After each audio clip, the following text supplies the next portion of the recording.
Let's start with the PYQs of anatomy of flowering plants. तो सबसे पहला question आया है यहाँ पे मैच द फॉलोइंग के रूप में। तो cell with active cell division capacity, ये तो मेरिस्टेमेटिक टिश्यू है आग बंद करके।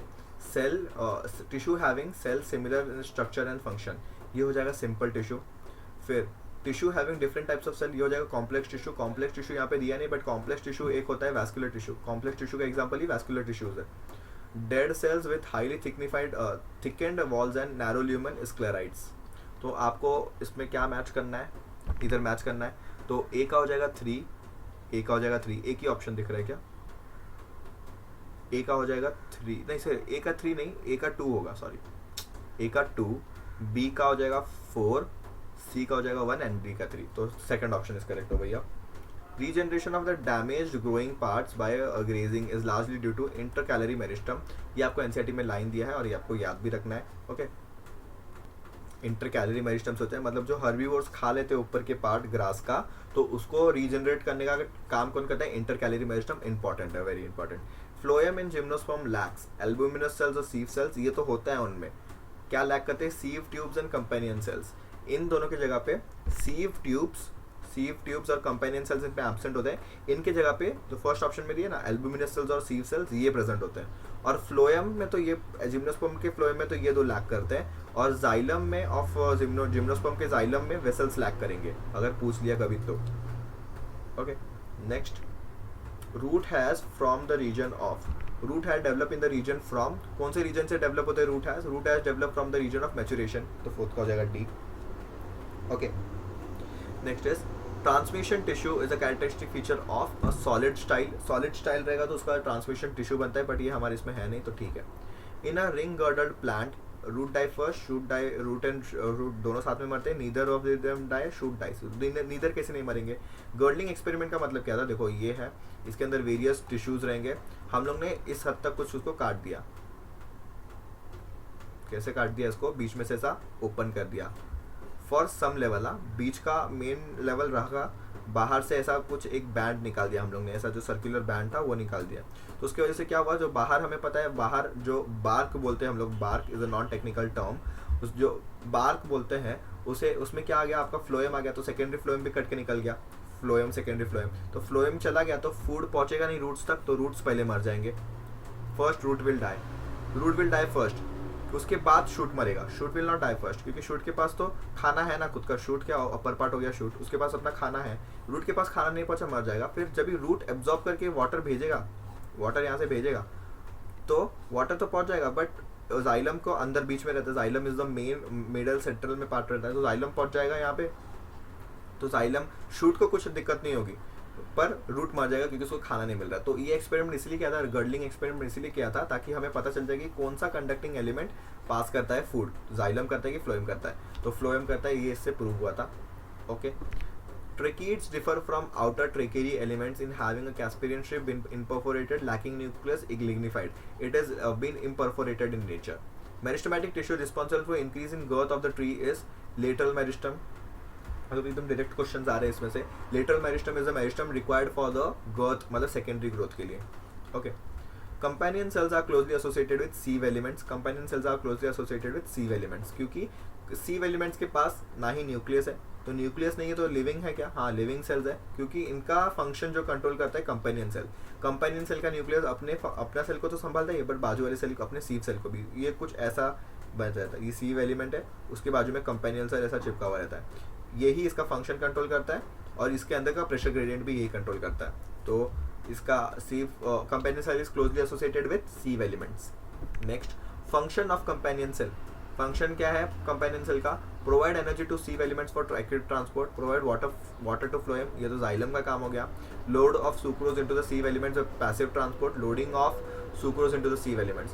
पैसिव ट्रांसपोर्ट नहीं होता, loading and unloading both are the active processes required. तो ये एनर्जी प्रोवाइड करता है क्या, या लोडिंग में हेल्प करता है? It helps in the loading, energy provide नहीं करता है, ये हेल्प्स लोडिंग, क्योंकि प्रेशर ग्रेडियंट इंक्रीज करेगा इधर, तो प्रेशर ग्रेडियंट के कारण लोड होगा, तो ये लोडिंग में हेल्प करता है, ना ही एनर्जी प्रोवाइड करता है। The chief water conducting elements of xylem in vessels, देखो sorry xylem in gymnosperm, gymnosperm में अपने जाइलम अगर टिक कर दिया यहाँ पे वेसल, तो आपका हो जाएगा नेगेटिव मार्किंग, क्योंकि जिम्नोस्पर्म में वेसल्स लैक करता है, मैंने पहले ही बोला।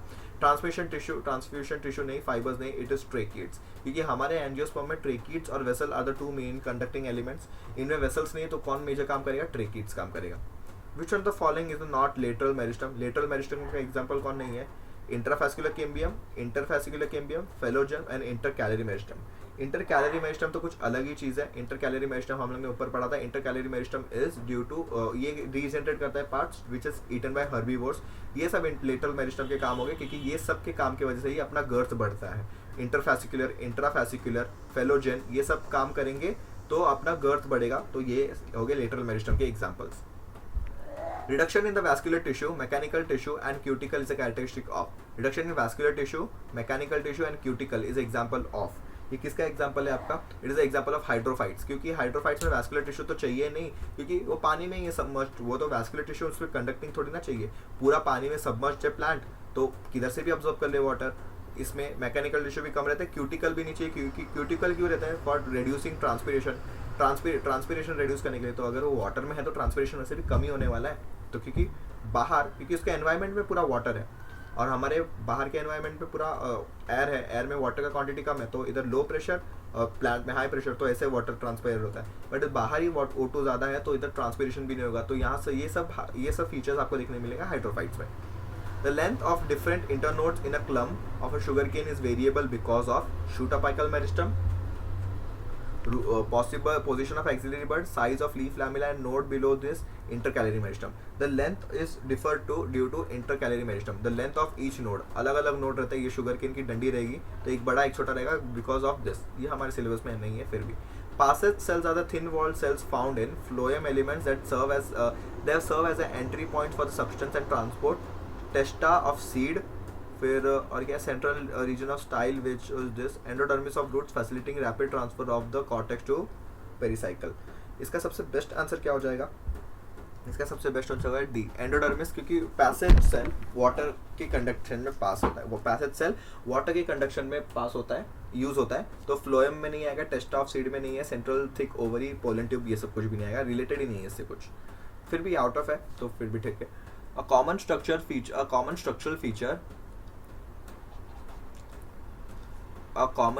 feature of a vessel element and sieve elements are कि उनके अंदर क्या रहता है? pores on lateral wall, presence of P protein, N nucleate condition, thick secondary wall। N nucleate condition खाली sieve ट्यूब में मिलेगा, vessels में नहीं मिलेगा, तो ये चला गया। तो इसका सबसे बेस्ट आंसर हो जाएगा common structural feature of vessels and element is, wait a minute, vessels के बारे में कॉमन बोला है ना, तो यही कॉमन हो जाएगा, एन्यूक्लिएट कंडीशन। पहली बात तो ये एन्यूक्लिएट होगा बट ये लिविंग होगा बट एन्यूक्लिएट होगा। ये डेड है, वेसल्स डेड एलिमेंट है, क्योंकि डेड एलिमेंट में ही अपना पानी जाता है। क्योंकि आपको पता है, आपने सिम्प्लास्टिक और एपोप्लास्टिक पाथवे पढ़ा रहेगा। सिम्प्लास्टिक मतलब लिविंग टिश्यू से पानी जाना, एपोप्लास्टिक मतलब डेड टिश्यू से पानी जाना। तो फास्टर कौन होता है? डेड से जाने का, क्योंकि सिम्प्लास्ट में साइटोप्लाज्म और बाकी सब ऑर्गेनल्स भी थोड़ा रेजिस्टेंस प्रोवाइड करेंगे। तो एपोप्लास्टिक ज़्यादा हो गया, तो एपोप्लास्टिक ज़्यादा होने के कारण ही हमारे प्लांट ने अडॉप्ट कर दिया कि वेसल्स डेड होंगे, ट्रेकिड्स डेड होंगे। तो दोनों ही डेड है। ये डेड है तो इसमें न्यूक्लियस तो होगा नहीं, और इसमें न्यूक्लियस नहीं होगा फिर भी ये लिविंग होगा। तो ये इसके बीच में डिफरेंस है, और इनके बीच में का सेम कंडीशन क्या है? एन्यूक्लिएट कंडीशन। अच्छा क्वेश्चन था ये।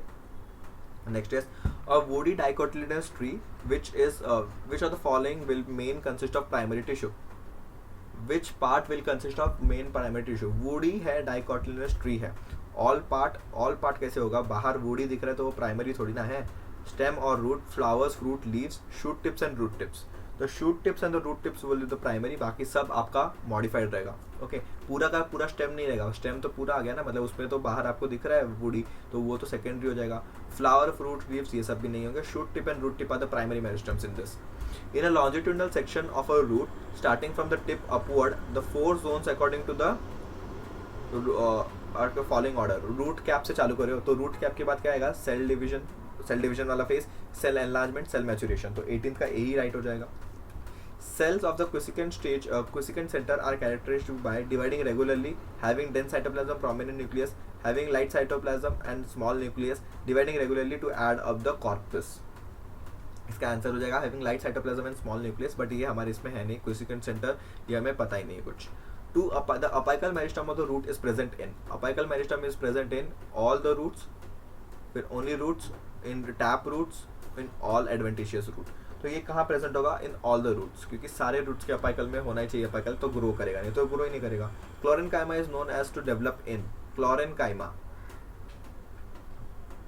Chlorenchyma, pollen tube of pinus, cytoplasm of chlorella, mycelium of green mold aspergillus, sporocapsule of moss। Chlorenchyma क्या होगा? Chlorenchyma is a modification of parenchyma, जिसमें जिस पैरेनकाइमा में क्लोरोफिल आ गया तो वो क्लोरेनकाइमा बोलेंगे। तो क्लोरोफिल इनमें से किसके पास प्रेजेंट रहेगा? किसके पास प्रेजेंट रहेगा? Is known to develop in spore capsule of moss. ये हमारे सिलेबस में है नहीं, फिर भी थोड़ा जान लोगे तो कुछ दिक्कत होने नहीं वाला है, क्योंकि बायो ही है ये। बाकी सब में कुछ एक्स्ट्रा मत पढ़ने जाओ, बायो में एक्स्ट्रा पढ़ोगे तो भी अच्छा ही है। Vessels are found in gymnosperm में तो नहीं होगा। Wait a minute, some gymnosperm आ जाएगा, क्योंकि ये जेंटेल जो क्लास है, इसमें जेंटेल क्लास जो है उसमें वेसल्स फाइंड होते हैं। तो 22 का क्या हो जाएगा आपका? 22 का सबसे बेस्ट ऑप्शन क्या हो जाएगा? ऑल एंजियोस्पर्म भी नहीं होता है, few angiosperm and few gymnosperm, most of the angiosperm and few gymnosperm, this is the correct answer.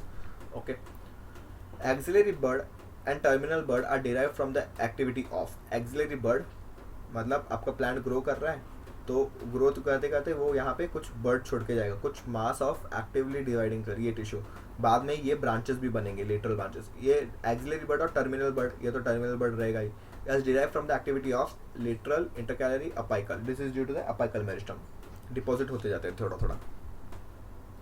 Which of the following statement is true? Vessels are multicellular with narrow lumen, tracheids are multicellular with narrow lumen, vessels are unicellular with wide lumen, tracheids are unicellular with wide lumen। कौन सा correct है? Tracheids are unicellular with wide lumen, this is correct। और vessels के बारे में कुछ बोला नहीं है, बट हमारे सिलेबस में ये है नहीं इतना सारा कुछ। Leaf primordium grows into an adult leaf lamina by means of apical, lateral, marginal, first by apical then by lateral and marginal। तो इसका सबसे बेस्ट ऑप्शन रहेगा डी, क्योंकि फर्स्ट अपाइकल से ग्रो करेगा, फिर पहले तो ऐसा लीफ बन गया, फिर बाहर से भी तो ग्रो करना है गर्थ में, तो वो कौन करेगा? Lateral, large and marginal meristem. Okay, at maturity which of the following is anucleate? At maturity the sieve cell is anucleate condition में हो जाता है। जैसे हमारा आरबीसी एन्यूक्लिएट कंडीशन कब होता है? मैच्योर होने के बाद। तो मेगा कैरियोसाइट से जब अब मेगा कैरियोसाइट से अभी आरबीसी बनने वाला है, तो मेगा कैरियोसाइट के फ्रैगमेंट से आरबीसी बनता है, सॉरी मेगा कैरियोसाइट से आरबीसी बनता है, उसके जो मेगा कैरियोसाइट के फ्रैगमेंट्स बच जाते हैं वो हो जाते हैं आपके प्लेटलेट्स। ओके, तो आरबीसी एन्यूक्लिएट कंडीशन कब होता है? मैच्योरेशन के टाइम पे। वैसे ही ये मैच्योरिटी में सीव सेल्स हो जाएंगे। Which is not true about sclereids? They are parenchymatous cells with thick lignified wall. Parenchymatous cell है क्या? These are dead है, तो उसमें पैरेनकाइमा आएगा कैसे? Elongated, flexible, tapering and commonly found in shells of nut of pulp of guava, pear, ये तो example दिया है। टी लीव्स में पाया जाता है, pulp of guava, fruit like sapota, pear, ऐसा सब में। Okay, they are also found in the stone walls. Okay, ठीक है। Bordered pit are found in, ये हमारे इसमें नहीं है। बॉर्डर्ड पिट के एग्जाम्पल्स। एंगुलर कॉलनकाइमा, ये भी नहीं है।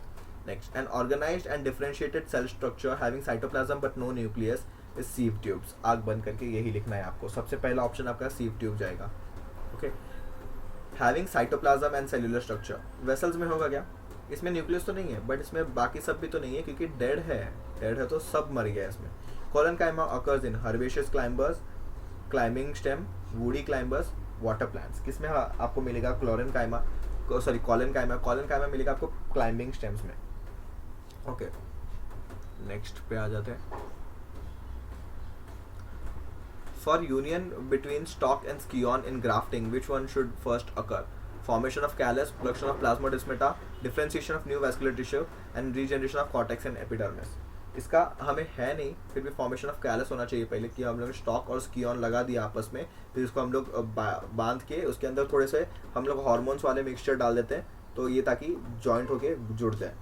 ओके, पहले कैलस बनेगा, फिर वो डिफरेंशिएशन होगा। Cork cambium and vascular cambium are both parts of secondary xylem and phloem, parts of secondary xylem, secondary phloem नहीं, cork cambium, vascular cambium, lateral meristem के एग्जांपल्स है ये सब। तो 33 का सबसे बेस्ट ऑप्शन होगा सी, these are lateral meristem। vascular cambium आपका बनाएगा secondary xylem, secondary phloem, और ये बनाएगा आपका फेलोजेन, इसका नाम फेलोजेन है, इसको फेलोडर्म और पेरिडर्म बनाएगा, फेलोडर्म और फेलम बनाएगा। ओके, तीनों को मिला के पेरिडर्म बोलते हैं। किसको किसको? फेलम, फेलोजेन और फेलोडर्म, ये तीनों को मिला के पेरिडर्म बोलते हैं। ओके, पढ़ेंगे आगे। Organisation of stem apex into corpus and tunica, ये नहीं है हमारे इसमें.